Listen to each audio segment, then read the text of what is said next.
Meskipun Car Free Day pada awalnya diterapkan pemerintah untuk menciptakan kawasan bebas polusi kendaraan bermotor, namun dalam perkembangannya tidak saja menjadi sarana olahraga dan rekreasi, tetapi juga pengembangan UMKM.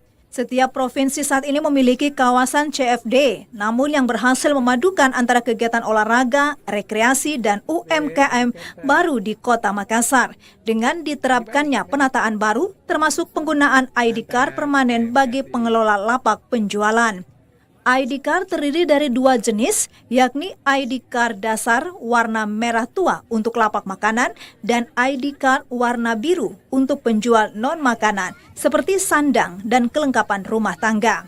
Camat Manakukang Nuhanat Arif Fadli menjelaskan, penataan ini sesuai arahan Wali Kota Makassar dan Ketua PKK Kota Makassar, dan diharapkan para penjual mematuhi peraturan yang telah diterapkan agar dapat berjalan serta masyarakat dapat berolahraga dengan nyaman.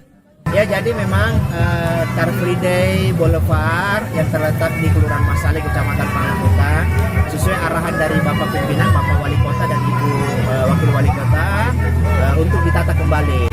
Jadi karena ada dua space jalan yang ada di Jalan Boulevard ini, kita bagi dua. Ada space untuk orang berinteraksi sambil berolahraga dan juga sosialisasi mengenai kegiatan-kegiatan, dan ada space untuk berjualan.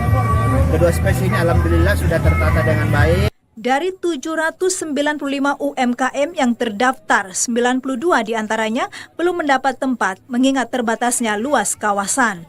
UMKM yang tidak memiliki ID card dilarang membuka lapak di kawasan, dan ID card yang tidak dapat dialihkan atau dipinjamkan dari nama yang tercantum kepada orang lain.